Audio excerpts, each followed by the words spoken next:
पुणे जिल्ह्यातील नरसापूर येथे 3 वर्षीय चिमुकलीवर अत्याचार करून तिची निर्घृण हत्या झाल्याने संपूर्ण राज्यात संतापाची लाट उसळली आहे।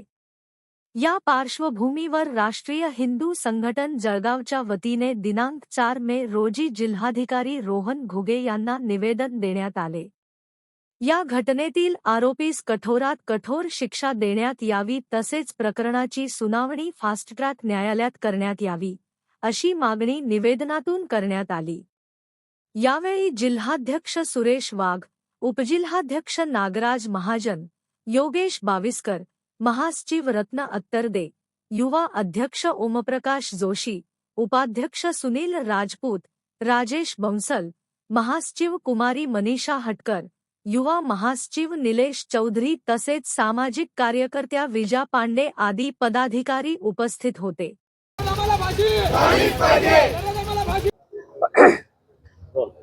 सर काय सांगाल, आज आपण जिल्हाधिकारी कार्यालयामध्ये निवेदन देण्यासाठी आले, तर काय विषय होता? जय श्रीराम।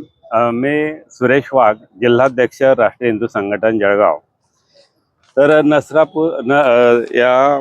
नसरापूरमध्ये जी घटना घडलेली आहे तर ती महाराष्ट्राला अतिशय काळिमा फासणारी घटना आहे आणि आपण एक घटना विसरत नाही तोपर्यंत दुसरी घटना घडते आहे। जसं डोंगराळे गावामध्ये जी घटना घडली तर 4 महिन्यापूर्वी ती घटना घडल्यानंतर आजही त्या ठिकाणी त्याची कार्यवाही कोणत्याही प्रकारची होत नाही। त्यानंतर वृत्तपत्राच्या माध्यमातून ज्या बातम्या येत आहेत तर त्याच्यामध्ये साधारणतः 25 ते 28 लहान बालकांवरती अत्याचार होत आहेत, बलात्कार होत आहेत आणि तरी सुद्धा त्या ठिकाणी आपलं शासन किंवा प्रशासन जे आहे तर त्याच्यामध्ये कोणत्याही प्रकारची सुधारणा होत नाही, कायद्यामध्ये कोणतेही बदल होत नाही। म्हणजे हा जो अत्याचार केला जातो ह्या नराधमांवरती कारवाई केली पाहिजे। परंतु दुर्दैव असं आहे की आपण लोकशाहीमध्ये आपण आपल्या भारतामध्ये जी लोकशाही आहे तर त्या लोकशाहीच्या याच्यामध्ये प्रत्येकाला स्वतंत्र अस्तित्व आहे आणि त्यामुळे कायद्याच्या अनेक पळवाटा आहेत। जसं एखादा ॲक्सिडेंट झाल्यानंतर तो अतिशय 1 महिना किंवा त्या ठिकाणी जामीन देऊन तो बाहेर पडतो, तसं अत्याचार केल्यानंतर सुद्धा त्या ठिकाणी काही कायद्यांमध्ये तरतूद त्या ठिकाणी त्याला फाशीची शिक्षेची त्या ठिकाणी नाही आहे। विशाखा समिती सुद्धा जे आहेत तर त्या फक्त कागदावरच आहेत आणि म्हणून त्या ठिकाणी प्रत्येक शासकीय कार्यालयांमध्ये असेल किंवा अशा अनेक जे काही खाजगी कार्यालय असतील त्या ठिकाणी विशाखा समिती सुद्धा स्थापन केलेली आहे।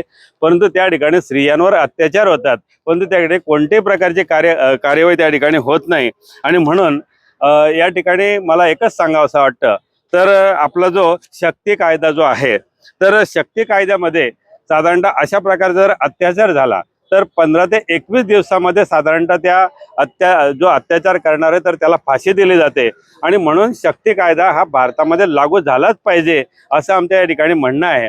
आणि म्हणून अशा प्रकारच्या दैनंदिन घटना म्हणजे आम्हाला असं वाटतंय की प्रत्येक आठवड्यामध्ये आम्ही काही ना काही निवेदन घेऊन या ठिकाणी येतोय आणि अत्याचार होतोय निवेदन देतोय, अत्याचार होतोय निवेदन देतोय, परंतु त्या ठिकाणी गुन्हेगाराला फाशी होत नाही। गुन्हेगाराला खऱ्या अर्थाने चौकामध्ये जेव्हा फाशी दिली जाईल तर त्यावेळेस प्रत्येकाला त्या ठिकाणी त्याचे दुष्परिणाम कशा प्रकारचे आहेत म्हणजे त्या ठिकाणी अत्याचार करताना त्याला अगोदर आपला शेवट कसा होणार आहे हे त्याच्या लक्षात जर आलं तर त्या ठिकाणी बरं होईल आणि म्हणून आपल्या कायद्यामध्ये दुरुस्ती नक्कीच व्हावी आणि म्हणून माननीय मुख्यमंत्री साहेबांना आम्ही या माध्यमातून, कलेक्टर साहेबांच्या माध्यमातून, जिल्हाधिकारी साहेबांच्या माध्यमातून आम्ही निवेदन देतोय राष्ट्रीय हिंदू संघटनेच्या माध्यमातून की ताबडतोब लवकरात लवकर अशा चिमुकल्यांवर अत्याचार हे थांबले पाहिजेत। जय हिंद, जय महाराष्ट्र, जय श्रीराम, जय जगन्नाथ। ही जर मागणी आपली मान्य झाली नाही तर पुढचं पाऊल काय असेल आपलं? ही जर मागणी मान्य झाली तर आम्ही सगळ्या संघटना ज्या आहेत तर आम्ही रस्त्यावर येऊ, उपोषणाला बसण्याची आमची आता तयारी होत चाललेली आहे, मनाची तयारी होत चाललेली आहे। बोलावं तरी काय आहे नराधमाविषयी? दिवसातनं 5 ते 10 वेळा कानावर येतं की कुठं अत्याचार झाला, कुठं विनयभंग झाला, कुठं छेडछाणी झाली महिलांची। करावं तरी काय? जर प्रशासनांना काही न्याय देता येत नसेल तर त्यांनी खुशाल त्या नराधमांना जनतेच्या हवाले करावा। जर त्यांच्याकडनं काही प्रोसिजर होतच नसेल तर त्यांनी त्यांच्या नोकरीवर न येऊ देता आरोपीला प्रशासनाने डायरेक्ट जनतेकडे देऊन द्यावा। जनतेचा निर्णय असेल त्याच्यासोबत काय करावं किंवा नाही करावं।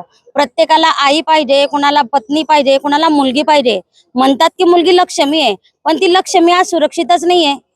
एक स्त्री रस्त्यावर चालू शकत नाही तर 3 ते 4 वर्षाची मुलगी रस्त्यावर चालणार कशी? तिला खेळण्याचा, तिचा हसणं कुदण्याचा सगळा हक्क तिचा आज छिनला जातोय फक्त या नराधमांमुळे.